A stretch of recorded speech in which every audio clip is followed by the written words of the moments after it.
Good afternoon, it's Friday the 1st of March and welcome to this weekly roundup with your host, Urban Buck. Yes, good afternoon, it's the 1st of March, which means two things. In the Southern Hemisphere, we is officially starting autumn today, and the other thing is because it's the 1st of the month, it means that the monthly farm attacks and murders video from Urban Buck will be landing soon. I can give you a sneak peek. We have had 18 farm attacks and we've had 3 farm murders for the month of February. For those of you that subscribed, you will get a notification. For the rest of you that's not subscribed to this channel, keep a lookout on social media. It should be dropping either Sunday or early next week. When you hear something, you unintentionally start to categorize it into certain compartments. Let's say we're compartmentalizing. And there's a lot of legal matters that came up this week, or legal related matters that came up. The first, I see that Sean Christie, the student that spoke up against the LGBTQ community, or the briefing in the beginning of February, has now been formally charged with hate speech. Amongst other things, there were 5 separate counts of misconduct. And in addition, he's charged with intentionally disrupting university program, infringements of the right of the speaker of a relevant season, being guilty of treating the LGBTQ community with hostility, and also that he wrongfully and intentionally made a false statement regarding the university's alleged intolerance of Christian values. So that's with regards to that, and I'm going to quickly dip back to Groblersdal. Something dropped on my table this morning, was forwarded by a friend of mine, and he said to me, please use it because it's applicable on us as South Africans, or the whole world as a community, especially the community that is standing against what is coming towards us from the World Economic Forum and the World Health Organization. Now, one of those aspects is the disappearing of your human rights. There's a lot of things. There's some 5 or 6 points. No, I think there's more. And it comes from a speech that Nikita Khrushchev brought in 1956.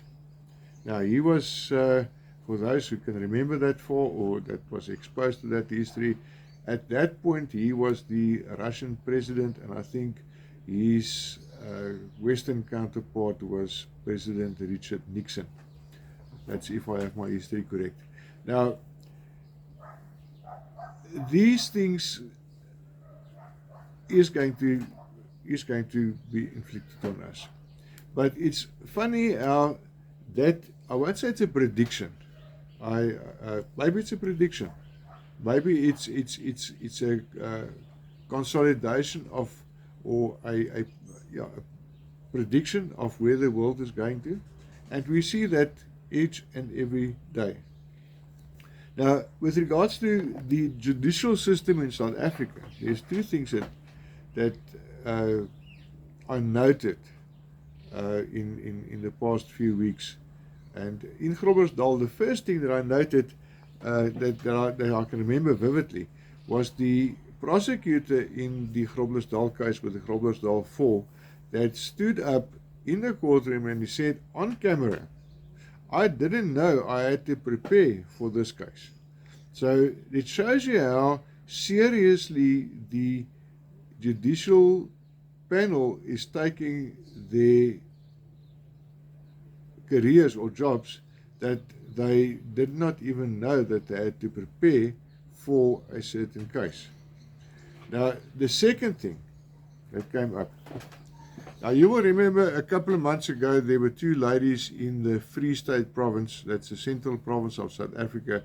They woke up one night and there was some hassle with their sheep. They were the sheep farmers, and they encountered a group of men that were trying to steal the sheep, and eventually they rounded them up, and some people were there to support them, and it was left at that. One of these persons got away, and it was shot at. Another person was so-calledly assaulted, but we heard their story of their side of the story.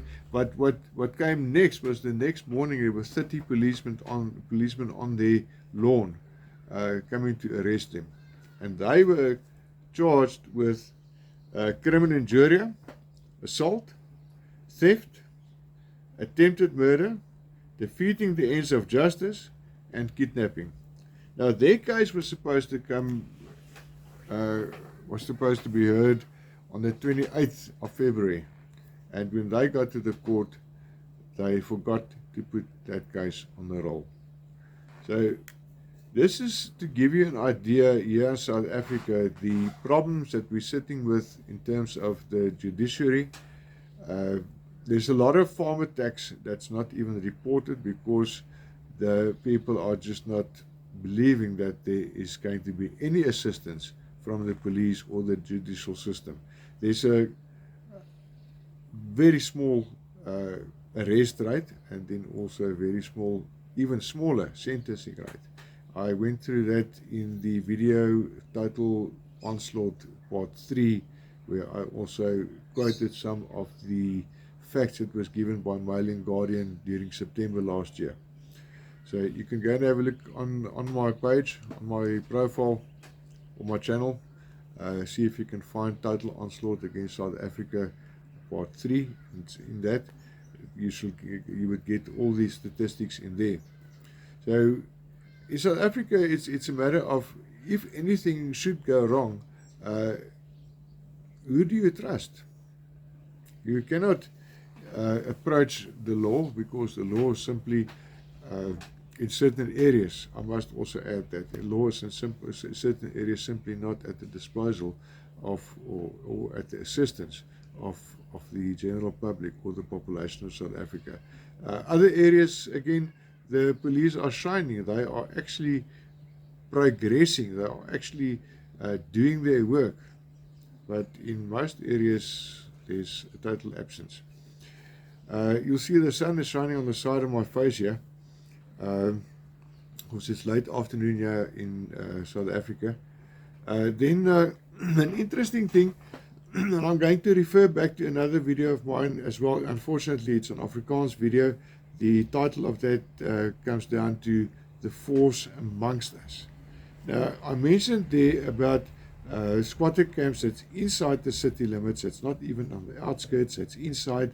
I mean, this particular squatter camp is right next to the Porsche offices in Johannesburg, and there used to be, on this corner of these two very prominent streets, there used to be a restaurant the restaurant actually came out of a very, very bad and very scaly history. Some people said that there used to be a brothel over there, and then it was a restaurant, and then it decayed into an area on that corner which is now home to drugs, prostitution, shanties that's been put up there with who knows what you can get underneath that counter of those shanty little shops over there. And as per usual in situations like this, or in cases like this, there was a huge bang up there last night. Police, people shooting at each other, and shows you what the direction is. And an event like that, apologies, an event like that is not the last event. I'm warning you. And I'm saying it without even thinking about it. I'm telling you is, get off the streets unless you have to really, really tend to an emergency. Get off the streets at night in your city limits, in your urban areas. Stay off the streets. Because the streets in South Africa is just not safe anymore. Unfortunately, it's like that. The other two things that I want to bring to you is I'm going to ask for money. I never ask for money, but I'm going to present to you the case of Stoffel Cordier from the town of Klerksdorp in the northwest, and I'll put contact details on the screen just after this. He lost his wife and daughter a couple of years ago, and he was in an accident himself a couple of months ago, a year or so again. So his fitness is not absolutely perfect anymore. Now, on the night of the 28th, calamity struck his house again, and his whole house burned down. Now, he's not a man with a apologies again. He's not a man with a big income. Like I say, he has difficulty moving, so his motoric function is restricted. So he is not one of those guys that can do a lot of work and get a good income for that. So he also is living off doing a little job here and a little job there, and he's got his little boy to care for, and now he's got nothing. So I'm going to put contact details on the screen. So, and if you can bring a donation, whether it's a monetary donation, there is a bank account that's been established, and there's a curator that's been appointed for that bank account, and there's also a drop-off point in that area for building material if you want to, because he has to rebuild that house now by himself. My heart goes out to these people. We need to look after these people because circumstances were not on their side. So let's, us as a nation, be on their side.